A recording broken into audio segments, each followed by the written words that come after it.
الله وطاعته حيث قال الله تعالى في كتابه العزيز يا أيها الذين آمنوا اتقوا الله وقولوا قولا سديدا يصلح لكم أعمالكم ويغفر لكم ذنوبكم ومن يطع الله ورسوله فقد فاز فوزا عظيما. وقال رسول الله في حديثه اتق الله حيثما كنت وأتبع السيئة الحسنة تمحوها وخالق الناس بخلق حسن. Hadirin jamaah Jumat Baitul Muhajirin yang dimuliakan oleh Allah, pada kesempatan yang mulia ini khotib mengingatkan diri khotib sendiri dan jamaah sekalian untuk senantiasa meningkatkan, memperkuat, mengakselerasi takwa kita kepada Allah Subhanahu wa Ta'ala. Takwa dengan sebenar-benar takwa, mulai dari takwa dalam pengertian yang umum, menjalankan semua perintah Allah dan menjauhi semua larangannya, maupun takwa dalam pengertian yang lebih dalam, selalu merasa dekat dengan Allah. Pada kesempatan yang mulia ini khatib akan menyampaikan khutbah dengan tema Syawal, bulan peningkatan dan istiqomah. Hadirin jamaah sekalian, masih dalam suasana Idul Fitri, kita semua merasakan rasa sukacita telah selesai menjalankan ibadah Ramadan, selesai menjalankan sholat Idul Fitri, dan kita bersilaturahim ke sanak saudara, famili dan kolega-kolega terdekat kita. Di dalam suasana yang penuh sukacita ini terselip pertanyaan yang sepertinya perlu kita ajukan kepada diri kita sendiri sebagai sebuah upaya untuk tetap bermuhasabah terhadap amal-amal kita. Pertanyaan itu adalah, apakah amal ibadah yang sudah sedemikian rupa kita jalankan di bulan Ramadan lalu diterima oleh Allah? Dan apa dampak dari ibadah yang sudah kita lakukan setelah bulan Ramadan ini dan dalam kehidupan keseharian kita? Tentu dalam hal diterima atau tidaknya amal kita itu sepenuhnya adalah hak prerogatif Allah, kekuasaan Allah, izin Allah, ridho dan iradahnya Allah. Namun sebagai manusia biasa tentu kita ingin mengetahui apakah dan bagaimana kondisi amal kita bisa diterima oleh Allah. Dalam hal ini ada seorang ulama yang mengatakan, fa innallaha idza taqabbala amalu 'abdin waffaqahu ila amalin sholihin ba'da. Sesungguhnya jika Allah menerima amal ibadah seseorang, maka Allah akan memudahkan hamba itu untuk hamba itu menjalankan amal tadi di waktu-waktu berikutnya. Nah, dalam konteks inilah jamaah sekalian, mari kita berlomba dan bersemangat kembali agar kita masuk ke dalam golongan orang yang amalnya diterima oleh Allah, yang tandanya adalah kita meneruskan amal-amal yang sudah kita jalankan di bulan Ramadan lalu. Dalam konteks inilah bulan Syawal menemui momentumnya.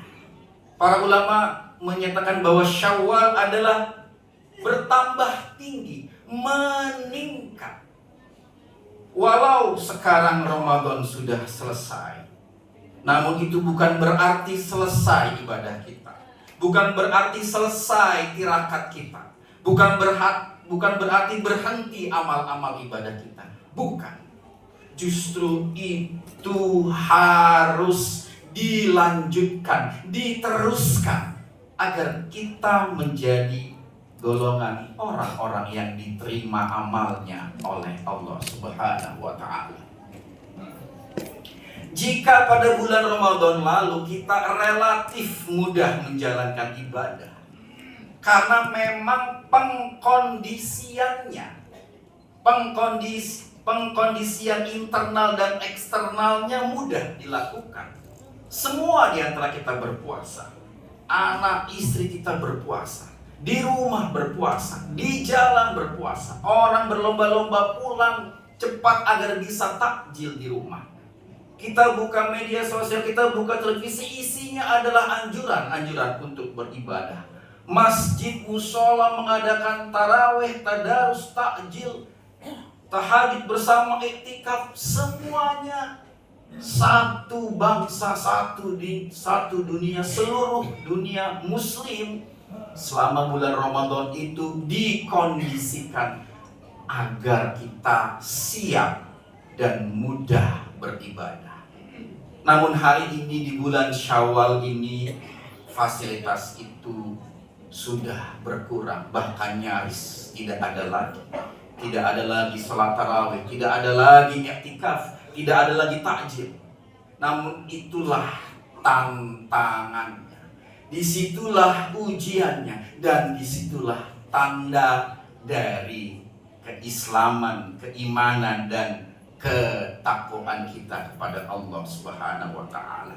Jika kita meneruskan ibadah kita, berarti kita lulus insya Allah menjadi seorang muslim, mukmin dan muttaqin yang sejati.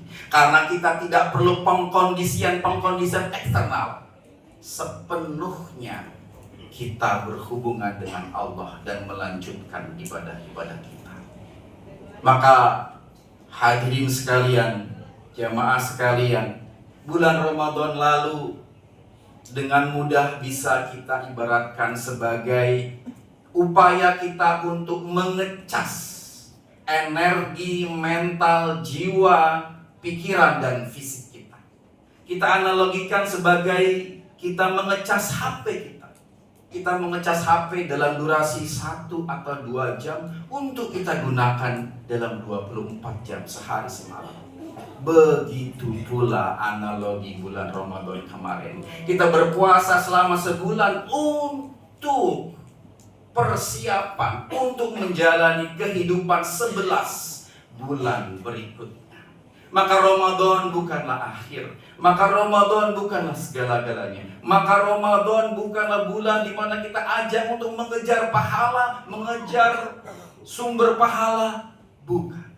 Ramadan justru adalah starting kita. Ramadan adalah pemantik, pendorong, dan akselerator dari energi ibadah kita yang akan kita jaga 11 bulan kemudian. Begitu seterusnya sampai kita menemui Ramadan yang dalam MC tadi dikatakan akan bertemu dalam Ramadan 1448 Hijriah. Maka jamaah sekalian, jika hari ini kita memantapkan niat kembali, memancangkan niat yang dalam-dalam untuk meneruskan ibadah kita dalam keistiqomahan kita, insya Allah, Allah akan selalu membersamai kita semua. Dalam hal ini Rasulullah memberikan tips agar bagaimana istiqomah kita ini bisa terus langgeng, berkesinambungan, kita kawal terus sepanjang usia. Rasulullah mengatakan dalam hadisnya, khairul amali dawamuhu wa inqal. Sebaik-baik amal itu adalah yang terus menerus, istiqomah, dawam, meskipun cuma sebentar, meskipun cuma sedikit. Maka kelanggengan inilah yang terus kita jaga. Maka mari kita memilih ibadah-ibadah yang memang sesuai dengan karakter kita, yang memang sesuai dengan kemampuan kita. Ada yang mampu beribadah, melakukan sholat tahajud tiap malam, kerjakan. Namun jika tidak mampu karena satu dan lain hal, pilih ibadah yang lain. Mungkin mampunya sholat duha, kerjakan sholat duha. Kalau sholat duha pun tidak bisa karena satu dan lain hal, pilih amal-amal ibadah yang memungkinkan. Di sanalah Rasul bersabda menyampaikan khairukum, khairukum, khairukum. Itu sebenarnya adalah memberikan kesempatan kepada umatnya untuk memilih ibadah-ibadah yang terbaik. Dan pilihan ibadah itu tidak hanya yang bersifat ibadah mahdoh, tapi juga ibadah-ibadah yang sifatnya hablum minan nas. Maka kalau kita ibaratkan pilihan ibadah itu adalah sebanyak butiran pasir, sebanyak air di lautan samudra, tidak pernah selesai, tidak pernah berhenti jika kita niatkan sepenuhnya hidup kita, sebagaimana yang selalu kita bacakan dalam doa iftitah kita. Inna sholati wa nusuki wa mahyaya lillahi rabbil alamin. Maka insya Allah jamaah sekalian, mari kita kuatkan kembali niat kita, tekad kita untuk istiqomah. Ya Allah biha, ya Allah biha, ya Allah biha, ya Allah bi husnil khatimah. Sampai kita tiba di akhir kesempatan kita menikmati dunia ini, sampai tiba akhir kita menutup mata dengan membacakan la ilaha illallah Muhammadar Rasulullah. Barakallahu li wa lakum fil Qur'anil azim wa nafa'ani wa iyyakum min ayati wa dzikril hakim wa taqabbala minni wa minkum tilawatahu fastami'u innahu was-sami'ul 'alim fastaghfiruhu innahu huwal ghafurur rahim.